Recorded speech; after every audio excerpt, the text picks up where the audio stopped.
Alright, all you graveyard shift workers and movie fans out there alike, welcome back to Under the Radar. Now, I was informed by the maestro while we were about to wrap up the show of two things. One, we forgot that Star Wars Day was just around the corner from the Indie Radio Arcade, and we completely forgot to mention a Star Wars-like movie. And to cover our bases for that little mistake we decided to do, Maestro said, I've got the perfect movie, and I think we should feature it on this show. So without further ado, ladies and gentlemen, it's time for us to go into the second edition of the Madness Matinee. And the movie we have up for this week comes from none other than, I guess, a couple of fans. And it's entitled Fanboys. And it was directed by director Kyle Newman. And with that said, we might as well go into the meat and potatoes, which is to honor the dead wishes of one of their friends. Some die-hard Star Wars fans set out on a trip to the Skywalker Ranch to try to steal Episode 1, only to run into a series of problems along the way. And what did I like about this said movie? Well, besides the cast that was featured during this movie, besides having Sam Huntington featured in this film, who was featured during the movie Jungle to Jungle, and also featured during another classic movie about fanboying over certain things, known as Detroit Rock City. But you also had during this film Jay Baruchel, who played as Hiccup in the classic movie How to Train Your Dragon, and also played in the movie She's Out of My League along with the Sorcerer's Apprentice, and you even had during this film Chris Marquette, who played during the classic film of The Girls Next Door.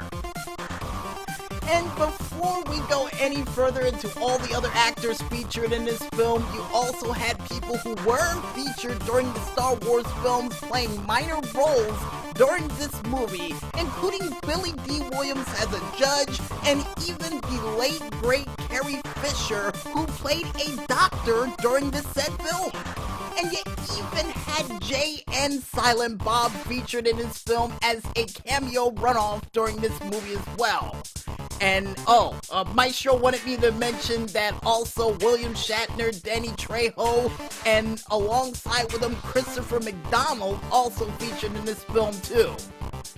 Yikes, a lot of people to mention during this movie, but then again it's entitled Fanboys, which means a lot of people who was in this movie were fans of Star Wars.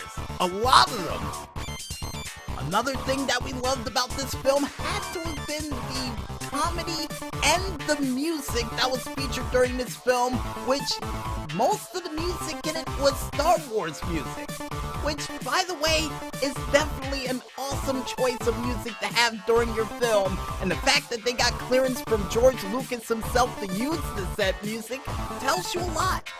Probably had to pay him royalties, but nevertheless, a chance for them to use that music is always good. But one of my favorite scenes during this film, and the only scene we're going to reveal from this said movie, which involves the late great Carrie Fisher, is when one of the fanboys during this said movie who got hurt after getting launched outside of a car while trying to escape Trek fans, and also another guy along the way, would end up kissing Carrie Fisher on the lips after getting permission to head out on their trip to Skywalker Ranch, which I thought was incredible to see on film too. And seeing the fact that we don't know how to review movies along the lines of Siskel and Ebert or any of those other movie reviewers that you know of out there, we say this.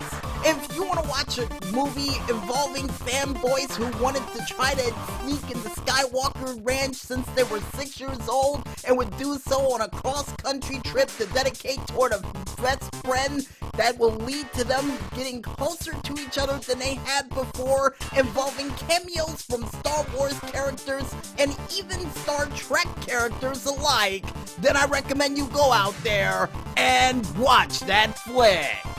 And for those who are fanboys of the movie, I got a feeling it's gonna get a crack heck out of a couple of the actual fans of Star Wars who are in this movie too, which I do believe the one who created that big fanboy page for Star Wars is featured in this movie as well, along with Veronica Mars during her, I do believe, 3rd season of the show was featured during this movie too.